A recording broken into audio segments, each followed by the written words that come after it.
السلام علیکم دوستوں، میں آج آپ کے لیے ایک ویڈیو اور لے کر حاضر ہوا ہوں اور اس کے بس چند ہی سوالات ہیں۔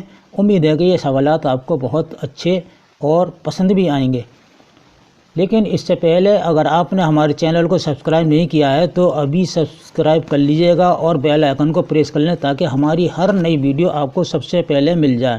دوستو، اگر آپ ٹی جی ٹی کی تیاری کرنا چاہتے ہیں تو ہمارا گروپ میں کلاس ہو رہی ہے، اگر آپ چاہیں تو ہمارے گروپ میں کلاس کر سکتے ہیں۔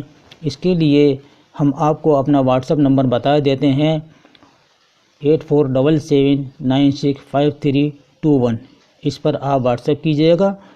آئیے سب سے پہلا سوال شروع کرتے ہیں۔ اردو کی پہلی تمثیلی داستان کون سی ہے؟ تو سبرس ہے یا باغ و بہار ہے، یہ دونوں داستانیں ہیں، ٹھیک ہے۔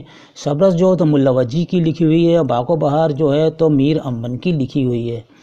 سبرس قطب شاہی عہد میں لکھی گئی ہے، لیکن سبرس 1635 میں لکھی تھی ملا وجی نے، اور ملا وجی کی ایک اور مثنوی ہے قطب مستری جو 1609 میں لکھی تھی، اور اس کا صحیح جواب ہے سبرس تمثیلی داستان ہے۔ یعنی اردو کی پہلی داستان کون سی ہے تو وہ سبرس ہے، اردو کی پہلی داستان۔ سبرس میں چھوٹے بڑے کل 76 کردار ہیں، اور اس کا مرکزی کردار ہیرو یعنی کہ اس داستان کا دل ہے، اور اس کی ہیروئن جو ہے وہ حسن ہے۔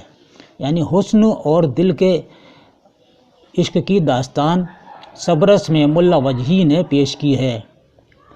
عقل جو ہے سیستان کا بادشاہ اور دل کا باپ ہے، عقل جو ہے، اور عشق جو ہے وہ مشرق کا بادشاہ ہے اور حسن کا باپ ہے۔ یعنی کہ سبرس کا ہیروئن جو ہے حسن، یہ اس کا باپ ہے عشق۔ نظر کون ہے؟ نظر شہزادہ دل کا دوست ہے اور داستان کا سب سے جاندار کردار ہے۔ قامت اس داستان میں کس حیثیت سے کردار ہے تو بادشاہ عقل کا وزیر ہے۔ اکثر پوچھ لیتے ہیں کہ وہ سبرس میں بادشاہ عقل کا وزیر کون ہے تو وہ قامت ہے۔ اور غیر کا کردار کس نے ادا کیا ہے تو وہ رقیب کی بیٹی ہے۔ غیر کون ہے؟ رقیب کی بیٹی ہے۔ اس میں بہت سارے کردار ہیں، ہجر ہے، وصال ہے، ہمت ہے، صبر اور زلف، زہد، خال اور رخسار وغیرہ سبرس کے کردار ہیں۔ سبرس جو ہے دوستو ملا وجی نے لکھی ہے، اور ملا وجی کی پیدائش 1566 یعنی 1566 میں گولکنڈہ میں ہوئی، یعنی حیدرآباد میں ہوئی، اور وفات ہوئی 1659 میں یعنی 1659 میں حیدرآباد میں ہوئی۔ اور ملا وجی کو خطاب ملا تھا ملک الشعراء کا، اور وجی قلی قطب شاہ کا درباری شاعر تھا، اور یہ خطاب بھی اسی نے دیا تھا۔ 1635 میں اردو کی پہلی نثری کتاب یعنی تمثیلی داستان شائع ہوئی سبرس۔ تو یاد رکھیے گا کہ سبرس جو ہے وہ تمثیلی داستان بھی ہے، اور یہ اردو کی پہلی نثری داستان بھی سبرس ہی ہے۔ سبرس میں کل کرداروں کی تعداد کتنی ہے؟ 86 ہے یا 76 ہے؟ یہ بھی ہم نے آپ کو بتایا تھا کہ سبرس میں کتنے کردار ہیں، تو چھوٹے بڑے ملا کر یہ 76 کردار ہیں۔ کتنے کردار ہیں؟ 76 کردار ہیں، چھوٹے بڑے ملا کر۔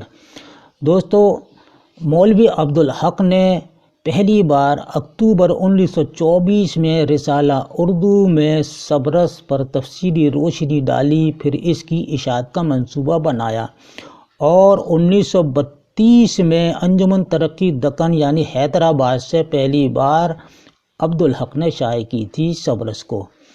مولوی عبدالحق نے مقدمے کے ساتھ ساتھ سبرس کے مزید ایڈیشن بھی شائع کیے، اور 1983 میں انجمن ترقی پاکستان سے بھی سبرس کا ایڈیشن 1955 میں شائع ہوا تھا۔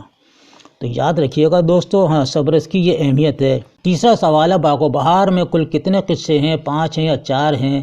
تو آپ کا جواب ہوگا 5 قصے ہیں، کیونکہ 4 تو قصے اس میں 4 درویش کے ہیں، اور 5واں جو ہے وہ آزاد بخت کا ہے، وہ بڑا اہم قصہ ہے، تو اس لیے یہ چاروں ملا کر اور ایک یہ ملا کر 5 ہوتی ہیں۔ تو 5 ہی قصے آپ بتائیے گا کہ اس میں 5 قصے ہیں۔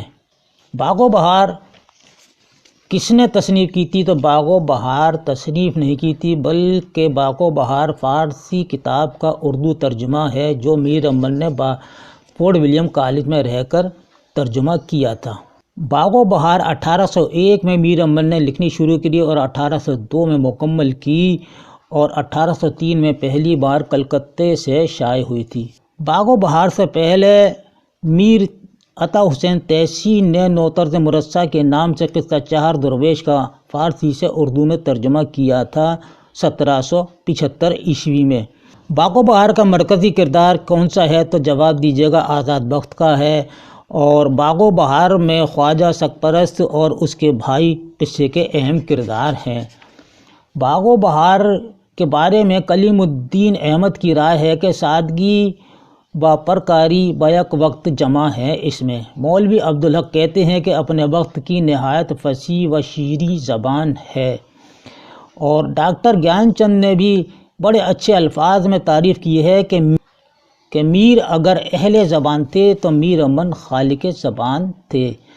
اسی طرح سر سید احمد خان نے کہ میر امن کو اردو نثر میں وہی مرتبہ حاصل ہے جو میر تقی میر کو شاعری میں حاصل ہے۔ یہ بات سر سید احمد خان نے باغ و بہار کے بارے میں کہی ہے، اور نور الحسن نقوی کا قول ہے کہ یہ ہماری زبان کی ایک سدا بہار کتاب ہے، اسے ہر دور میں شوق سے پڑھا جاتا رہا ہے اور پڑھا جاتا رہے گا۔ یہ باغ و بہار کی تعریف میں لکھا ہے۔ اب آتے ہیں چوتھا سوال ہے دوستو کہ فسانہ عجائب میں جان عالم تبدیلی روح کے تحت کس جانور کے جسم میں حلول کرتا ہے؟ تو گائے میں کرتا ہے یا بندر میں کرتا ہے؟ تو صحیح جواب ہے بندر۔ فسانہ عجائب میں بادشاہ جو تھا قسمت آباد کا فیروز بخت تھا، جو 60 برس کی عمر میں بھی لا اولاد تھا، یعنی کہ کوئی اولاد نہیں تھی، اور بہت دعاؤں کے بعد اس کے یہاں ایک لڑکا پیدا ہوتا ہے جس کا نام جان عالم رکھا جاتا ہے۔ تو جان عالم کس کا بیٹا ہے؟ بادشاہ فیروز بخت کا بیٹا ہے۔ پانچواں سوال ہے انشا نے رانی کیتکی کی کہانی کس کی فرمائش پر لکھی تھی؟ نواب واجد علی شاہ کی فرمائش پر لکھی یا نواب حسین خان کی فرمائش پر؟ تو آپ کو یاد ہوگا ہم کئی بار پڑھا چکے ہیں، نواب حسین کی فرمائش پر رانی کیتکی کی کہانی لکھی تھی۔ اور دوستو انشا نے کس زبان میں لکھنے کا دعویٰ کیا ہے؟ تو وہ ہے ہندی، خالص ہندی زبان میں لکھنے کا دعویٰ کیا ہے، اور رانی کیتکی کی کہانی ہندی میں ہی لکھی گئی ہے۔ اس میں غیر ملکی زبان کے الفاظ بالکل استعمال نہیں کیے گئے ہیں، نہ اردو استعمال کی گئی ہے، اور نہ سنسکرت، نہ عربی، نہ فارسی، کسی کے بھی الفاظ نہیں لیے ہیں، صرف ہندی کے لیے ہیں۔ اگر سوال آتا ہے کہ انشا نے کون سی زبان استعمال کری ہے تو وہ خالص ہندی زبان استعمال کری ہے رانی کیتکی کی کہانی میں، اور تمام کردار جتنے بھی ہیں وہ سب ہندو ہی ہیں۔ تو بڑی اچھی کہانی ہے، اور دونوں اردو ادب کا بیش قیمتی سرمایہ سمجھتے ہیں، یعنی ہندو بھی اپنے لیے بڑی قیمتی سرمایہ ہے رانی کیتکی کی کہانی، اور اردو والے بھی رانی کیتکی کی کہانی کو اپنا سرمایہ سمجھتے ہیں، یعنی دونوں حضرات جو ہیں اس کہانی کو اپنا قیمتی سرمایہ مانتے ہیں۔ رانی کیتکی کی کہانی میں کنور ادے بھان جو ہے اس داستان کا ہیرو ہے، اور رانی کیتکی کی جو ہے وہ ہیروئن ہے اس داستان کی۔ راجہ سورج بھان ہے کنور ادے بھان کا باپ ہے، اور رانی لچھمی باس جو ہے کنور ادے بھان کی ماں ہے۔ جگت پرکاش کون ہے؟ تو جگت پرکاش رانی کیتکی کا باپ ہے۔